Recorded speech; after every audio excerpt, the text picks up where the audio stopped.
Kurang lebih ini adalah final project yang akan kita buat ketika teman-teman mengikuti video tutorial dari awal kursus di materi Flutter gitu. Tapi sebelum masuk sini, pastikan teman-teman sudah mengikuti materi Laravel Web maupun Laravel API ya.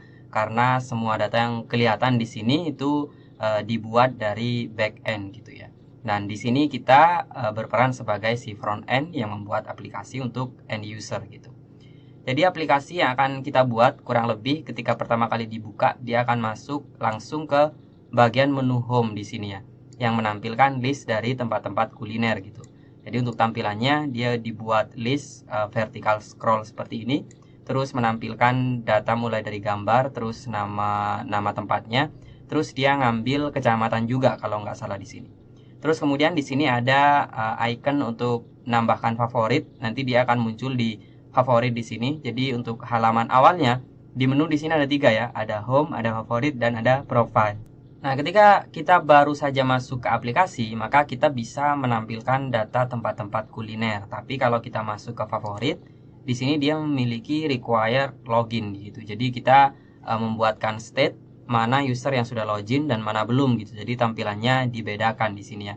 Terus juga itu berlaku di halaman profile selain di favorit. Jadi kurang lebih kita akan mulai dari home dulu. Jadi di sini untuk halaman home dia menampilkan list tempat-tempat kuliner, dan di sini juga untuk home dia memiliki pencarian. Di sini ada icon search. Kalau di favorit, di profile dia beda gitu ya. Jadi ada dinamisnya juga untuk menu di bagian halaman home ini gitu. Terus kalau diklik di sini salah satu item, misal di sini kita masuk ke bagian Micoper di sini ya. Kita masuk. Nah, di sini untuk awalnya dia menampilkan full gambar di sini ya, sampai ke atas-atasnya di sini full image, kecuali di sini ada icon untuk kembali ke halaman sebelumnya gitu. Terus kalau kita scroll ya dia nampilin judul lagi, terus kemudian di sini untuk detailnya, jadi tiap tempat itu kan memiliki menu makanan maupun minuman gitu. Nah, menunya tersebut kita tampilkan di sini gitu. Kebetulan di sini menu yang ditambahkan ada 3, mulai dari kopi dan juga ada makanan di sini. Jadi kalau lebih dari 3 ya tinggal scroll, dia scrollnya ke samping atau horizontal gitu ya. Terus berikutnya di sini ada lokasi lengkap. Kalau tadi di list dia menampilkan kecamatan, nah di sini ada kecamatan Sidoarjo ya. Jadi di sini lokasi lengkapnya seperti ini. Terus kemudian di sini ada preview menggunakan Flutter Map di sini. Nah kebetulan di sini kita nggak memakai rute ya. Jadi tapi paling tidak karena di sini studi kasusnya Sidoarjo, jadi ya untuk user Sidoarjo harusnya familiar dengan tempat-tempat di sini ya. Tapi kalau misalkan kita baru datang ke Sidoarjo nih, kita perlu rute atau direction untuk masuk ke sini. Di sini mapnya juga bisa kita klik. Nah, kita menggunakan Google Map di sini ya untuk direction rute, kita mau ke lokasi tersebut. Kan kita intinya menampilkan tempat-tempat kuliner ini kan paling tidak user bisa tahu tempatnya, previewnya, menu-menunya. Terus kalau mau ke sana ya kita tetap menggunakan Google Maps di sini untuk rutenya. Di sini kalau kita cancel dia balik ke halaman detail, kalau kita klik kita akan membuka Google Maps. Jadi kita coba open di sini ya. Nah, dia ngebuka Google Maps di sini Jalan Raya Ponti nomor 8. Kalau kita cek di sini bener nggak ya? Jalan Raya Ponti nomor 8. Jadi kurang lebih bener ya harusnya. Terus kita coba cek lokasi kita. Nah, di sini untuk pengaturan lokasi, karena di sini menggunakan emulator jadi agak ribet ya mungkin ya. Tapi di sini intinya lakukan search, kemudian simpan lokasi. Akhirnya di sini saya mengatur current location kita menggunakan alun-alun Sidoarjo. Jadi sama-sama di Sidoarjo. Tapi kalau langsung di run menggunakan device ya dia ngedetect Google Map position kita ya. Jadi nggak perlu seribet ini kalau menggunakan device secara langsung. Jadi kalau kita langsung direction, jadi dia direction mulai dari alun-alun Sidoarjo, karena sama-sama Sidoarjo ya kurang lebih deket gini ya di sini ya. Di sini ada mobil dan juga pejalan kaki juga bisa gitu. Jadi kurang lebih di sini ada rute, ada jangka waktu 8 menitan kalau kita mau ke lokasi gitu. Dan berlaku untuk tempat-tempat yang lain. Jadi kita bisa menggunakan Google Maps seperti ini. Dan kalau mau balik ya kita balik lagi ke sini. Terus kemudian selain tadi bisa memiliki preview map seperti ini bisa di zoom ya kurang lebih. Bisa di ini juga. Terus dia juga bisa apa namanya di stretch gitu. Jadi di sini stretchnya agak ribet kalau di emulator, tapi kalau 2 jari gitu bisa di zoom juga gitu ya. Terus menu yang terakhir dari halaman detail ini, yang terakhir, sesi yang terakhir di sini ada tempat-tempat terdekat gitu. Jadi di API kan ada tempat berdasarkan kecamatan gitu. Nah, itu dia yang ada di Kecamatan Sidoarjo. Di sini kebetulan ada 3 lokasi di sini, Mikoper Ponti, Keteleban House, dan juga ada Migacoan di sini ya. Nah, di sini muncul. Jadi kalau lebih banyak lagi ya tinggal dia otomatis jadi scroll karena di sini kita menggunakan list gitu. Oke, itu untuk si detailnya. Kalau kita kembali ke sini, di sini ada Mikoper Ponti, terus kemudian ada Keteleban House. Kita coba di sini untuk fitur pencarian ya. Pencarian keyboardnya coba dinyalakan. Jadi biar full screen, tadi saya sembunyikan keyboardnya. Nah, untuk search dia dinamis ya, jadi seperti ini. Jadi dia berubah mode pencarian gitu. Nah, di sini ada Mikoper, Keteleban House, Migacoan, yang terakhir ada Rawon Gajah. Mungkin kita pakai yang gampang aja, Rawon gitu. Kita cari. Nah, kita dapat nih Rawon Gajah gitu. Jadi yang lain nggak muncul ya gitu. Jadi kalau kosongan ya berarti kita nampilin semuanya. Kebetulan di sini data yang diinput cuman ada 4 ini aja memang ya. Jadi kurang lebih seperti itu untuk search-nya. Kemudian untuk favorit sama si profile. Nah, untuk 2 ini, jadi dia ngecek kan, dia ngecek ternyata belum login, user belum ada sesi user, dia sedang login. Jadi di sini menampilkan login is required, yang mana data ini yang kita buat satu halaman dan bisa dipakai di mana-mana, yang memerlukan required login view, kurang lebih seperti itu ya. Karena perlu login ya kita masuk login di sini. Kita masuk login, terus kemudian di sini ada email. Jadi kalau misalkan di sini login, artinya kan kita punya akun kan. Kalau tidak punya ya kita register dulu di sini. Kurang lebih sama, view-nya masih mirip-mirip juga. Tinggal ya di backend-nya kan berbeda call API-nya gitu. Jadi kalau punya akun ya bisa kita langsung login aja di sini ya. Saya coba asdf@gmail.com. Terus masukkan password.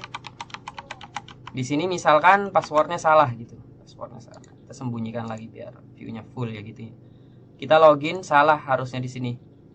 Nah, di sini kita cek juga di sini kurang lebih dari backend itu ada respon code 200 dan juga ada 400, ada 401 gitu. Jadi pengecekannya juga kita handle ya untuk exception di bagian respon code gitu. Kita masukkan passwordnya QWERTY. Kita login. Nah, jadi dia otomatis menampilkan data yang sudah kita tambahkan favorit gitu dari halaman place di halaman home gitu. Jadi di halaman profilnya juga sama gitu. Di sini masih statis ya untuk avatarnya gitu. Terus nampilin nama sama email atau data-data profile kita bisa ambil di sini. Terus kemudian kalau my favorit di sini dia kembali ke menu favorit. Terus kemudian kalau logout ya dia keluar gitu ya. Terus kemudian kita coba masuk ke halaman home.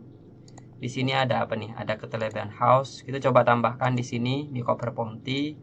Terus kita tambahkan juga Migacoan. Kalau kita masuk ke favorit, nah di sini ada 3 gitu. Bisa juga kita kurangi seperti ini ya. Jadi otomatis nanti dia hilang sendiri dari halaman favorit kita ketika kita ngebuka aplikasi gitu. Jadi dia otomatis hilang gitu ya. Terus kemudian kalau kita masuk ke halaman profile, yang di sini help cuman nambah-nambahin menu biar nggak cuman 2 menunya. Jadi nggak ada apa-apa di sini. Help intinya kalau menambahkan list kurang lebih seperti ini. Kalau kita logout ya kita langsung menampilkan login required view. Jadi kurang lebih seperti itu ya. Ataupun barangkali nanti ada beberapa improvement atau tambahan dari saya di luar video demo ini ya, nanti otomatis akan menjadi video berikutnya di tutorial bagian si Flutter ini kalau teman-teman sudah join kursusnya gitu kurang lebih ya. Nah, berikutnya kita coba masuk ke materinya. Jadi kurang lebih apa aja sih sebenarnya akan kita pelajarin dari kursus Laravel sama Flutter ini, terus kemudian membuat aplikasi tempat-tempat kuliner. Kebetulan studi kasusnya di sini menggunakan Sidoarjo, tapi sebelum itu mungkin kita perlu perkenalan sedikit ya. Perkenalkan sebelumnya, nama saya Muhammad Irsad, biasa dipanggil Irsad gitu. Kebetulan saya juga full timer di salah satu perusahaan sebagai mobile developer. Terus juga saya sebagai founder dan juga instruktur di Lasde yang membuat video-video tutorial atau video kursus semacam ini gitu. Oke, langsung ke materi. Yang pertama, kebetulan di kursus Flutter ini saya menggunakan Android Studio ya, karena basicnya dulu saya dari Java, Kotlin, kemudian lanjut ke Flutter, jadi sudah lumayan cukup nyaman menggunakan Android Studio. Tapi opsi lainnya, kalau misalkan teman-teman mau nyoba editor lainnya, mungkin bisa mulai setup menggunakan VS Code. Terutama yang memang terbiasa sama VS Code mungkin bisa dilanjutin ya. Cara setupnya coba cari-cari aja, harusnya lebih mudah kalau teman-teman sudah terbiasa dengan VS Code gitu. Jadi materi awalnya memang nanti setup instalasi menggunakan Android Studio, terus kemudian menambahkan Flutter di Android Studio, terus coba menjalankan project baru seperti apa, nanti akan muncul di emulator si Android Studio ini. Terus berikutnya kita menggunakan bahasa pemrograman Dart gitu. Jadi bahasa pemrograman yang kita gunakan adalah basicnya itu Dart gitu. Jadi kalau mau belajar Flutter awalnya itu apa sih fundamentalnya? Ya fundamentalnya adalah Dart, karena if else, looping, tipe data semua ada di Dart tersebut. Kemudian kita menggunakan Flutter sebagai mobile frameworknya gitu. Jadi untuk membuat aplikasi iOS, kemudian sama si Android, dan Flutter juga support untuk platform lainnya ya, seperti desktop, web, Flutter juga bisa gitu.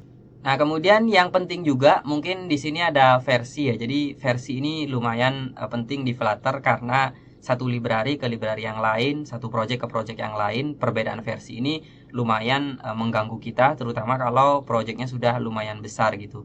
Jadi di sini yang kita gunakan adalah Flutter versi 2 gitu. 2.0 itu dulu awal mula Flutter itu null safety. Jadi kebetulan di sini secara spesifik versinya 2.10.4. Jadi pastinya dia juga sudah null safety karena sudah 2.0 ke atas gitu ya.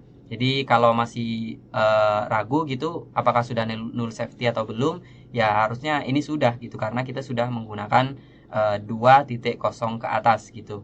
Kemudian beberapa library yang akan kita gunakan pada kursus ini. Yang pertama kita akan menggunakan HTTP untuk call API-nya. Terus kita akan ngemonitor setiap request yang kita lakukan ke backend itu menggunakan interceptor. Terus kita juga akan menggunakan connectivity plus yang di beberapa halaman akan kita gunakan untuk pengecekan internet secara real time gitu. Jadi seperti apa sih kalau cara ngecek internetnya? Kita coba menggunakan connectivity plus di sini. Terus yang bertanya apakah sudah menggunakan desain pattern? Ya di sini kita menggunakan BLOC atau block gitu yang lumayan populer untuk si Flutter developer sendiri, yang kebetulan saya di kerjaan juga menggunakan desain pattern ini gitu. Terus tambahan lainnya kita akan menggunakan tools custom juga seperti biar match sama tema yang kita gunakan pada aplikasi kita gitu. Terus ada share preference untuk menyimpan session sih sebenarnya, session login terutama. Terus kemudian ada token juga yang digunakan untuk call API ke backend. Terus ada beberapa data lagi yang kita simpan menggunakan share preference. Terus ada focus detector untuk ngecek satu halaman ke halaman yang lain, sedang pause, sedang resume, sedang on start dan lain sebagainya. Kita bisa menggunakan focus detector ini. Terus yang nampilin map tadi itu kita menggunakan Flutter Map. Terus kemudian yang ngebuka Google Maps dari map preview tadi kita menggunakan Maps Launcher gitu. Terus tapi sebenarnya yang cukup banyak kita pelajarin sebenarnya di pembuatan UI ya. Jadi mungkin ada teman-teman yang kelupaan beberapa halaman yang kita buat tadi. Ada home yang nampilin list tempat-tempat kuliner, terus ada detail tempatnya, terus ada halaman favorit juga, ada profile, terus seperti apa tampilan kalau belum login, terus ada halaman login dan juga ada halaman registernya. Jadi kurang lebih itu semua yang akan kita pelajarin. Yang mungkin akan ada tambahannya yang tidak saya sebutkan di sini ya, nanti akan menyusul di video-video yang akan dibuat, yang akan sudah tersedia jika teman-teman sudah bergabung di kursus ini. Kurang lebih itu dia demo project dan penjelasan materi yang akan teman-teman pelajari di materi Flutter pembuatan aplikasi tempat-tempat kuliner ini.